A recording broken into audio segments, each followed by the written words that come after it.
Good morning, Chavra. Today is the 19th day of the month of Cheshvan, and we're on page 57 of Chayinu. We're doing Igeres 29. I like that change. That's good. Okay, each mitzvah is a garment for the neshama, for the soul to be able to receive the intense radiation of the Ein Sof, of the light of Hashem. Lacking one such garment leaves it, the neshama, impaired. Hence, reincarnation, what is the Gilgul? Reincarnation, so that every neshama can complete all of the Torah and the mitzvahs in its entirety. It's very interesting how this 29 epistle, Igeres 29, starts. Epistle. A woman of valor is the crown of her husband. This pasuk is from Koheles, and it's a metaphor for the Torah. The Torah is also likened to a wife in another pasuk where it says, "See to live your life with the woman whom you love," which is in Kiddushin 30b, which our sages of the blessed memory explained to me in the Torah. Here too, a woman of valor, Eshes Chayil, refers to the Torah. More specifically, within the Torah itself, the oral Torah is the wife, and the written Torah is the husband. The woman of valor, which Alter Rebbe will later explain, refers to the halachos, the laws of Torah. Explain that the halachas of Torah serve as the crown to her husband, which is the written Torah. Isa b'Gemara Perek Dal de Megillah tishtamish b'saga cholof. The Gemara in chapter 4 of Megillah commented on the teachings of our sages and others, that he who makes use of the crown passes away from this world.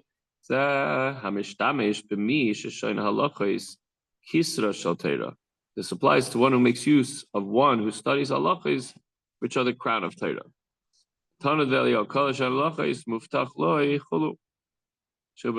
It was taught in the Academy of Eliyahu that one who studies halacha is assured a place in Olam Haba, the world to come.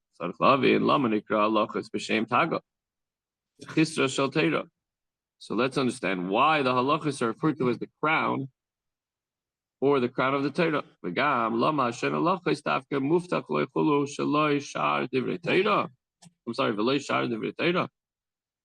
Furthermore, it says one who specifically studies halacha is assured portion of the world to come, and not other Torah subjects. The Torah, the Chumash, the Medrash, or similar. It was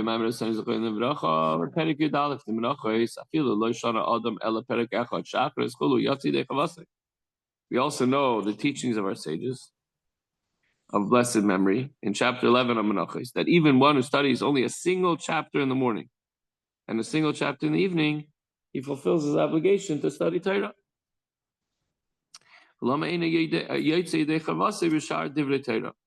Why is one's duty not fulfilled by other Torah subjects?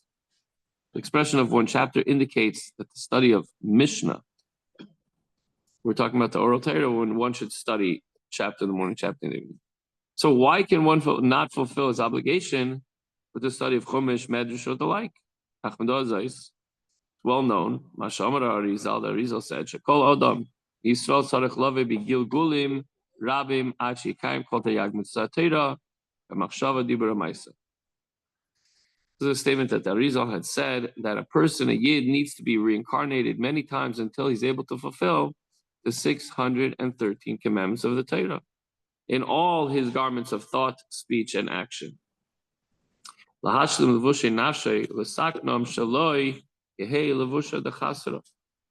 This is in order to complete the garments of his soul and to correct them so that no garment will be incomplete, as explained in chapter 4 of Tanya, part 1. So the divine soul has 3 garments: thought, speech, and action. And we have to use each one of those in fulfilling every single one of the 613 mitzvahs. Vad mitzvahs tliyas havelech. What about mitzvahs that are only for a king? Shumaitzi kol Yisrael kihu klalis kulam. So those mitzvahs are exempt because a king keeps all of Israel in his collective mind, and he discharges the obligation for everyone else, because just like you could say Kiddush for someone, so too the king has us all in mind with his mitzvahs. But what about the rest of the mitzvahs?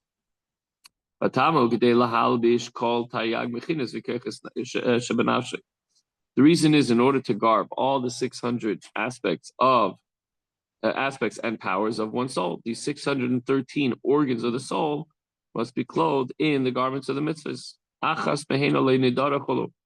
So that not a single one of them will be missing any part of the 613 powers of the soul. An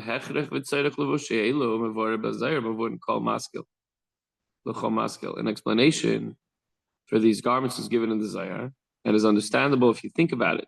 If you think about it, it makes sense. The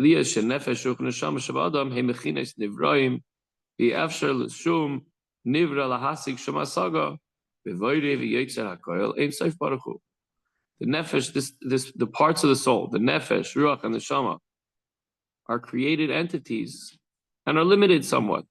It's impossible for every created being to attain any apprehension of the Eibishter, who's infinite. If we have limitations and God is unlimited, it's impossible to understand that. And this, of course, is true with respect to godliness, as it totally transcends all worlds.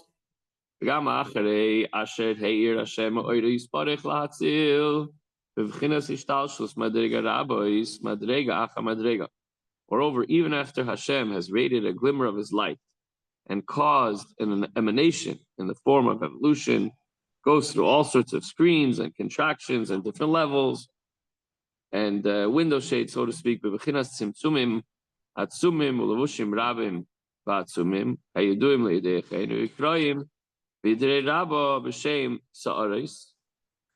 So even after they go through all of these contractions and these different garments to obscure godliness, nevertheless, for those that are familiar with this Kabbalah,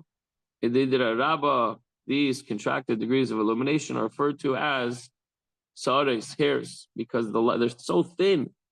The life force present in here is so tenuous that doesn't even, when you cut your hair, you don't even feel it. But it's still alive, it's growing, but it's so tiny and so thin.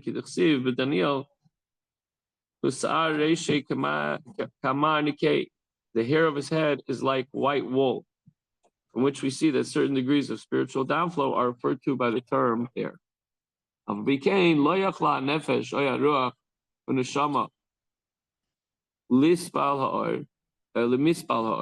Nevertheless, even after all the screening affected by these mighty contractions, neither the nefesh nor the ruach nor the neshama can endure the light. No matter how much it's tempered down, it's still very powerful and too powerful for some. The light is good and sweet, and so intense, in fact, that no created being can perceive it without expiring, as will soon be explained. V'shekosov lachsais benoyam Hashem, to behold the pleasantness of Hashem. Loshini imus v'arevos mesikus sainug otzum lein kates, denotes pleasantness and sweetness like a lollipop, right? And infinite, intense delight. Ki k'meshekosov oz tisanag el Hashem, and the pasuk says in Yeshaya, then you will delight yourself in Hashem. And he will sate your soul with a pleasurable thirst. The word tzachtzachos is related to parched with thirst. It denotes a thirst that cannot be quenched. For the pleasure involved is endless.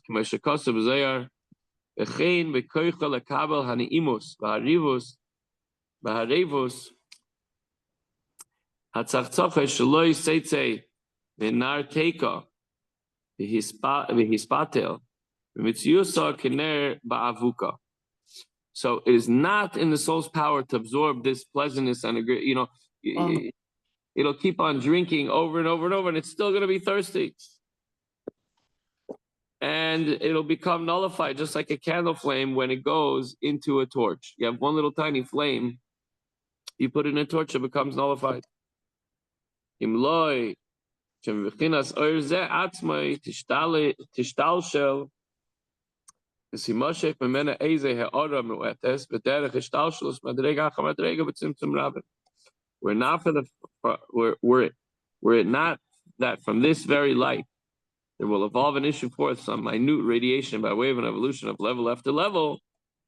Ad sheyibari mimena levush echad nivra me'ein mahus or zeh lislavish nefesh ruach neshama levush zeh shehu me'ein or zeh tuchal lehanois miziv or zeh la'asigoi v'loi tispatim mitzusa, until a single garment is created of this contracted light, a creation akin to the nature of this light, with which it garbs. I can't see the nefesh ruach neshama. By way of this garment, which is akin to this light, the soul can derive enjoyment from the ray of this light and apprehend it without becoming completely nullified. Since the garment derives from this light, it is not only withstands its intensity itself, but also it enables the neshama to receive the light. Being a created entity, the garment can be worn by the soul. And what is this garment? The garment is, here we go for full circle, the garment is the mitzvahs. So it's almost like we need the mitzvahs in order to exist. We need the mitzvahs in order to appreciate the light of Hashem, the will of Hashem. To connect to Hashem, we need the mitzvahs.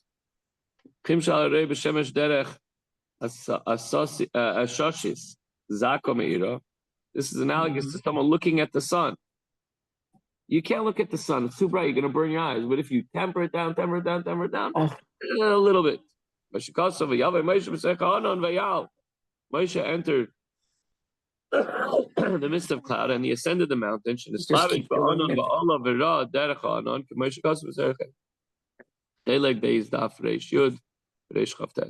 Hashem, Moshe Rabbeinu vested himself in the cloud and he ascended and he saw by the cloud, meaning the cloud served as a garment by which Moshe was able to receive the revelation on Har Sinai. So it was almost like if you put on sunglasses and shades and you look through all sorts of screens, then you'll be able to receive the sun and not be burned. Moshe Rabbeinu went into the cloud in order to be able to see, so to speak, to receive the revelation at Har Sinai. Freezing. 1 second, guys, you're not on mute. So, Randy, you're not on mute. So, if you don't mind, we're almost done. I know it's a lot. There we go. Thank you. So the takeaway for today is the spiritual revelation in the world to come can be very overwhelming for neshama, and therefore we're given these garments to appreciate the revelation. How do we do so? By fulfilling the Torah's mitzvahs in this world. Meanwhile, what was the other thing it said? We talked about the reincarnation, that every neshama has to fulfill all the 613 mitzvahs through thought, speech, and action. So certainly we'll try to fulfill all of them while we're in this world. If there's some that we don't fulfill, we'll have to come back. But how about this? Let's look at it a different way. What if we are the reincarnation that's here to fulfill the one mitzvah that our great-great-great-grandfather tried, but he couldn't fulfill because of whatever reason. It was very difficult at that time. So look around you and do every possible mitzvah that you can. That'll make this world a better and brighter place. And bring Mashiach now.